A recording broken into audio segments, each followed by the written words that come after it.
Joining us tonight are members of this year's UAAP Cheer Dance Champion Squad from the National University, Coach Jica Bernabe, Jeffrey Reyes, and Nikki Calleja.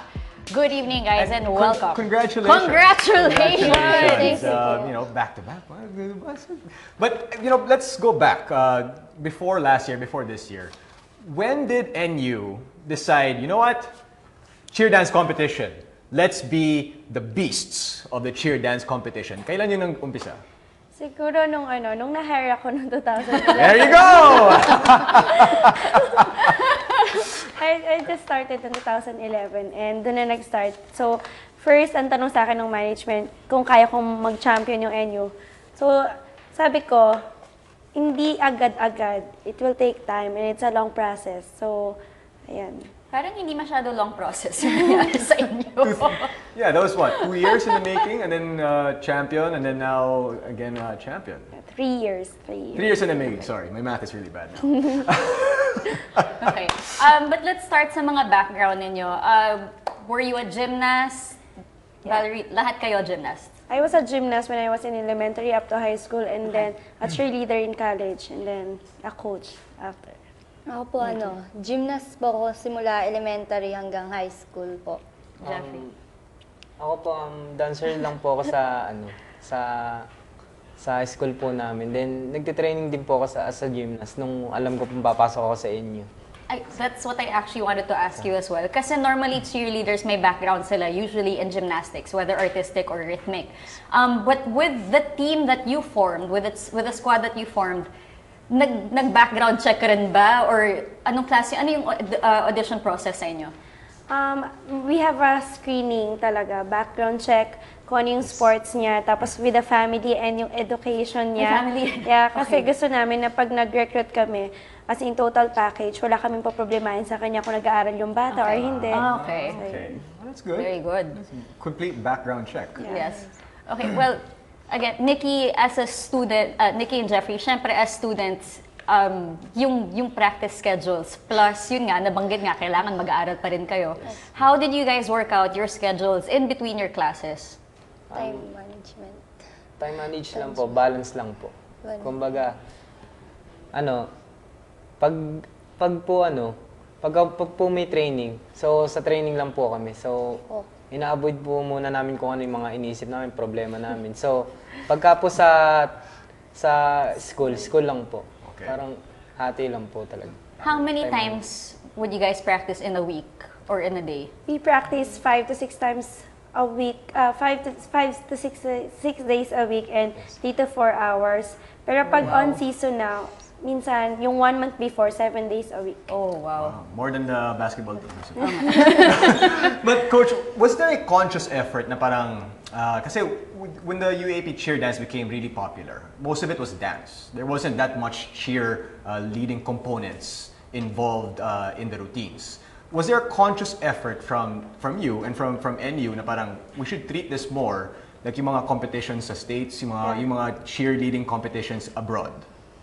It depends on the criteria kasi. May season na 70% yung dance or 30% yung cheerleading, tapos may time na 50-50 naman.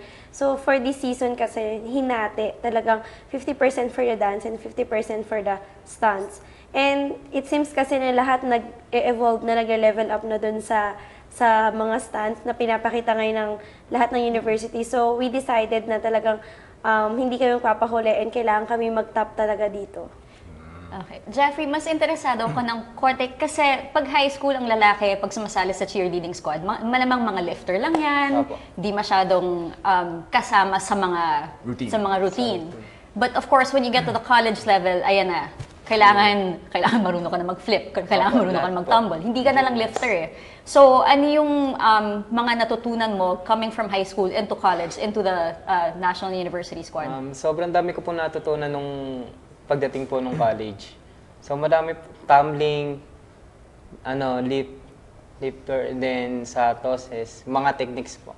Yung, di po talaga mawawala yung sa techniques. So, back to, kumbaga may tuturo po sila coach na basic para po matutunan bago po kayo mapunta sa hard na, Yun din. Nagawa po. Alright. Pag naging mahirap na yung stunt, ayan, Nikki, I'm assuming fly girl ka, ikaw yung laging binabato. Masaya, di ba? Masaya nun eh. But Why, when were you ever that? Were you ever that? Excuse me, I was a cheerleader. Anyway, dati pa. Siguro mga 2 years ago. Anyway. But Nikki, when it comes to the stunts, yung pagiging technical niya, when you're lifted in the air, syempre hindi madali i-maintain yung balance. Especially when there are other girls being lifted or thrown at the same time. Gaano katagal nyo pinractice yung routine nyo? Because honestly, when I watched it, ang linis. Grabe. Ano po, siguro, almost, simula din po kasi nung diba natapos po kami last year, siguro nagsimula na po kami ulit noon. Nung pa lang po, siguro summer din po, nagsimula na kami maggawa ng mga stands. Summer pa lang? Opo, Wow. nag-ano na po talaga kami. So no rest talaga. No Diretso rest. talaga. Opo. During the competition naman, at what point, when you completed your routine, did you guys think, champion na tayo, back-to-back na to, ito na, atin na to? Kasi natapos yung routine end of July, and then we still have more than a month to polish.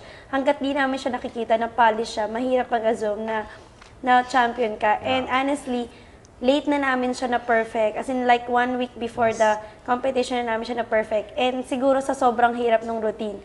So may time pa na gusto namin mag-adjust. Pero sabi nung team namin, no coach, back to original tayo. Plan A tayo. But during that time, after you completed it in Araneta, did you think, ito na, tapos na to, we got this? Hindi sa siguro yung parang na kami yung back-to-back champion. Pero basta ma-perfect kasi yung routine. Okay na yan. Okay na kami. Everything Okay. will follow after that. Speaking of polishing, I do have to ask, kasi yung kakaiba sa NU as compared to the other squads. Okay, when UP performed, yung theme nila, pantay-pantay, lahat ng tao na believe, especially with the oblation formation at the end. But when NU performed, from the setup to the transitions to the execution of the stunts, ang linis. Yun lang ang masasabi ko, sobrang linis. How OC are you when it comes to making sure na everything is organized even when they execute the stunts? It's really hard to work alone. That's why meron akong mga coaching staff na nandyan sila para tumulong sa akin para as in talagang kahit daliri nila kailangan sabay-sabay. Kahit pagbukas ng bibig kailangan sabay-sabay. We have ad-libs na kailangan scripted kasi kailangan maging maganda talaga siya sa Pati lahat yung ng ad-lib view. scripted.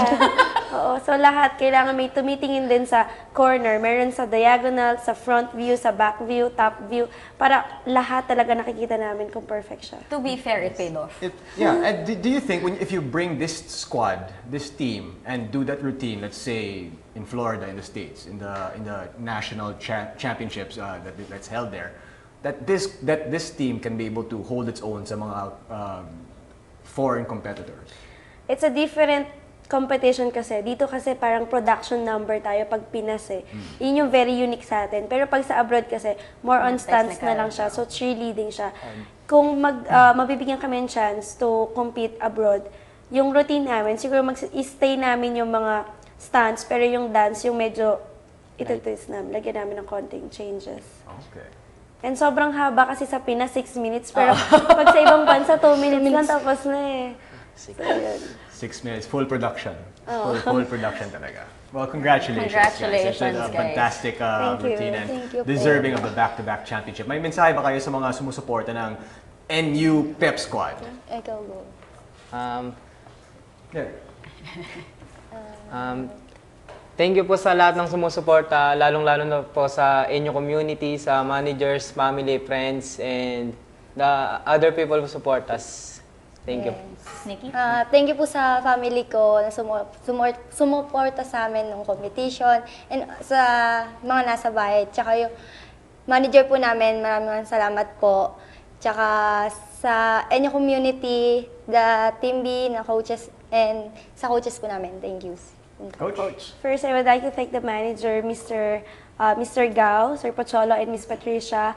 Also to my assistant coaches, Coach Caps, Coach Carl, and Coach Jess, and to our nutritionist, Coach Glenn, and to our conditioning coach, Coach Lynn. And of course, the NU officials, Sir Junel, Sir Ermita, Sir Nilo, Sir Ocampo, and sa lahat, especially to our sponsor na lagi nandyan, so to our Mogu Mogu family and to both and SM group of companies. All right. Thank you so much, very much. Coach. Congratulations. Congratulations again.